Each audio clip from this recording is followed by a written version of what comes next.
Assalamualaikum warahmatullahi wabarakatuh. Kami dari kelompok pertama ingin mempresentasikan materi dari modul 2 dasar pemrograman. Materi ini merupakan bagian dari mata kuliah pemrograman 1 yang mempelajari dasar-dasar penting dalam bahasa pemrograman Java. Dalam video ini kami akan menjelaskan pertama dari penamaan variabel, tipe data, input output hingga konversi data. Presentasi ini kami bagi menjadi 5 bagian dan setiap anggota akan menyampaikan satu bagian sesuai dengan pembagian materinya. Langsung saja kita mulai dengan bagian pertama. Selamat menyaksikan. Halo, saya Willy Afriadi. Saya akan memulai presentasi ini dengan mengenalkan dasar-dasar pemrograman Java. Pertama, kita akan membahas Java Identifier. Identifier adalah nama yang digunakan untuk variabel, kelas, metode, dan lain-lain. Java sangat peka terhadap huruf besar dan kecil. Jadi, hello tidak sama dengan hello. Identifier harus diawali dengan huruf, underscore, atau simbol. Dan tidak boleh pakai spasi atau karakter seperti tambah dan add. Selanjutnya adalah Java Keywords. Ini adalah kata kunci yang sudah ditetapkan oleh Java, seperti class, public, if, dan lain-lainnya. Kata-kata ini tidak bisa digunakan untuk menamakan variabel atau metode. Di Java, pernyataan bisa diakhiri dengan titik koma. Sekumpulan pernyataan bisa dikelompokkan dengan blok atau tanda kurung. Terakhir adalah komentar.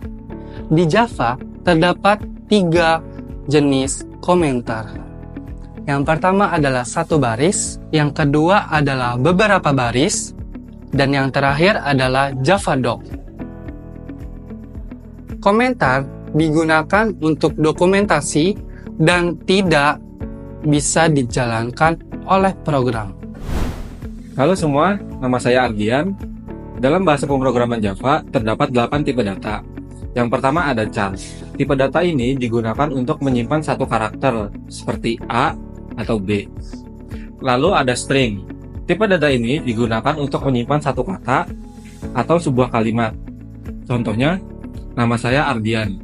Selanjutnya ada 4 tipe data yang digunakan untuk menyimpan angka bulat, yaitu ada byte, integer, short, dan long. Keempat tipe data tersebut hanya berbeda dalam ukuran dan seberapa banyak angka yang bisa disimpan.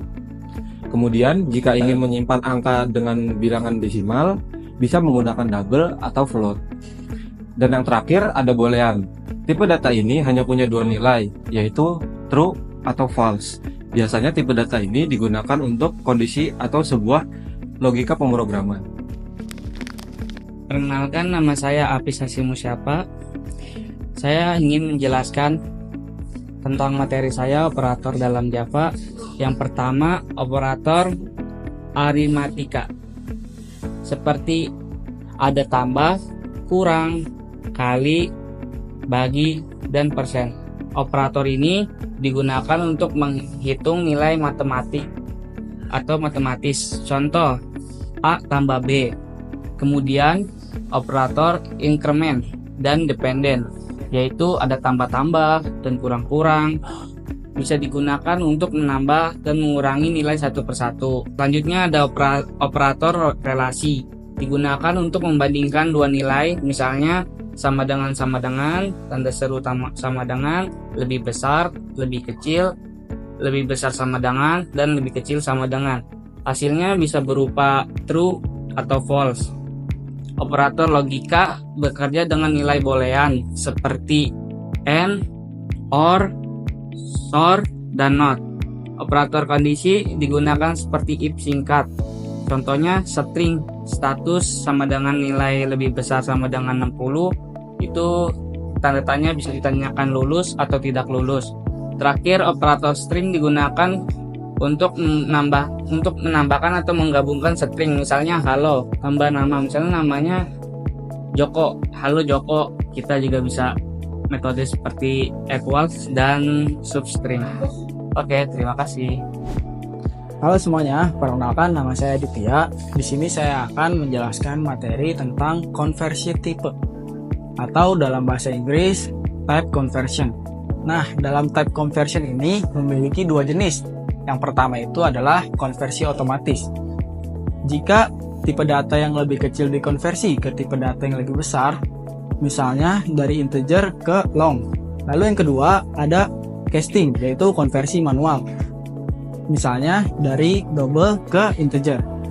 Nah teman-teman, konversi ini bisa menyebabkan kehilangan data, terutama truncation, yaitu ketika nilai pecahan dibuang.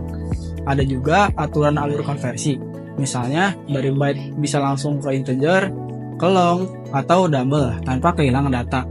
Tapi dari double ke integer perlu casting dan bisa menghilangkan nilai desimalnya. Penting untuk kita memahami agar program ini tidak menghasilkan error atau hasil yang tidak benar. Nama saya Vladi Ramansyah. Kali ini saya akan menjelaskan input dan format pada Java. Jadi, input ini bisa diberikan melalui satu, argumen saat menjalankan program. Ini seperti command line program, argumen yang terdapat lewat terminal ataupun command prompt. Seperti Java penjumlahan args53. Kedua, scanner dari Java cutting scanner. Yang ini digunakan untuk membaca data dari keyboard. Yang ketiga, buffer reader dari Java input output. Juga untuk input lewat keyboard. Yang seperti poin kedua. Yang terakhir, G-option panes dari Java swings. Ini digunakan untuk membuat dialog input yang seperti pada GUI. Nah, untuk format outputnya, Java menyediakan nomor format dari paket Java TXT yang bisa kita gunakan dalam bentuk nomor, kurensi atau mata uang, ataupun persen dan persentase.